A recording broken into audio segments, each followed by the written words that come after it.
This video is to be used for educational purposes only and is not intended to replace individual research or licensed investment advice. Unique experiences and past performance does not guarantee future results. Trading stocks, options, and spot currencies involves substantial risk, and there's always the potential for loss. Your trading results may vary. No representations are being made that any software or training will guarantee profits or not result in losses from trading. This is the Premier Trade Market Wrap with Ivan Caesar. Good afternoon, everybody. Welcome to the Premier Trade Market Wrap for Monday, July 23rd, 2007. Stocks ended the session higher in buyout news and good second quarter earnings, but volume was not as strong and gains were not well-rounded.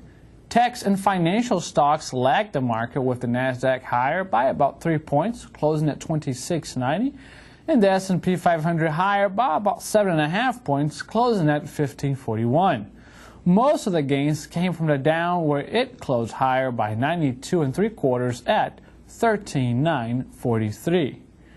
Barclays will raise its offer for ABN AMRO to $93.1 billion with help from two financial partners from Asia in the face of rival bid led by Royal Bank of Scotland.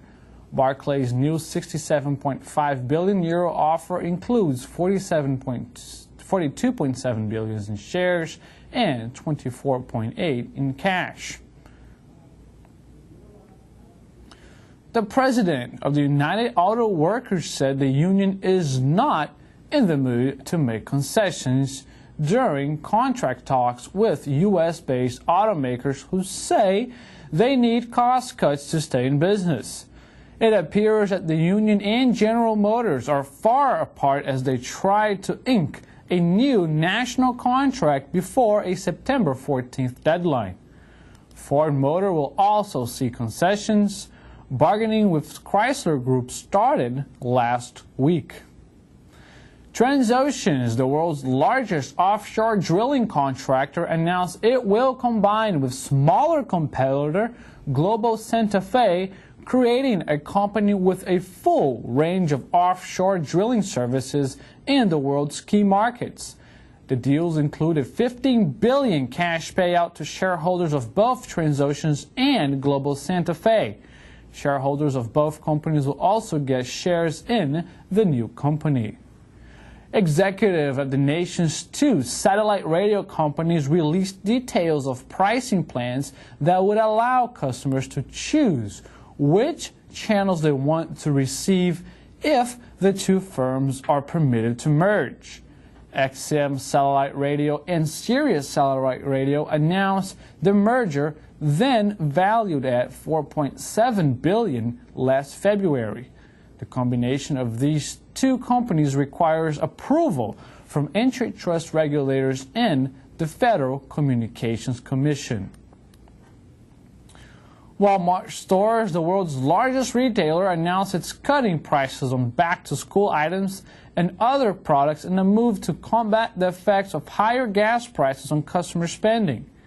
Beginning this week, Walmart will lower prices on more than 16,000 products across all stores in conjunction with a new ad campaign on how to save money as gas prices remain high and kids head back to school.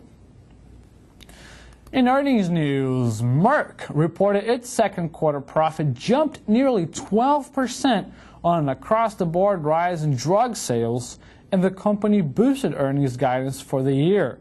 Merck earned $1.68 billion or 77 cents per share, compared with a net income of $1.5 billion or 70 cents per share during the same period a year ago. Revenue rose 6%. Analysts expect a profit of 72 cents per share. Taser International distanced itself from a hefty litigation last year and reported that it swung to a second quarter profit on strong sales to police departments nationwide. The company posted earnings of $3.7 million or 6 cents a share, compared with a loss of 15 cents per share in the prior year quarter. Halliburton reported second quarter net income more than doubled to $1.5 billion, lifted largely by a $933 million gain from the separation of its former subsidiary, KBR. The result for the April-June period amounted to $1.62 per share, compared with 55 cents a share in the year-ago period. Scheduled economic reports for Tuesday include the retail chain index for July 21st. Scheduled earnings reports for Tuesday include McDonald's, UPS, DuPont, BP, Sony, Amazon, UAL, Centex Corp, Lag Mason, Enadigas, Burlington Northern Santa Fe, McGraw-Hill, Cheesecake Factory, Domino's Pizza, Fiat, Countrywide Financial, JetBlue Airways, Lexmark, and Occidental Petroleum. This has been the Premier Trade Market Wrap for Monday, July 23rd, 2007.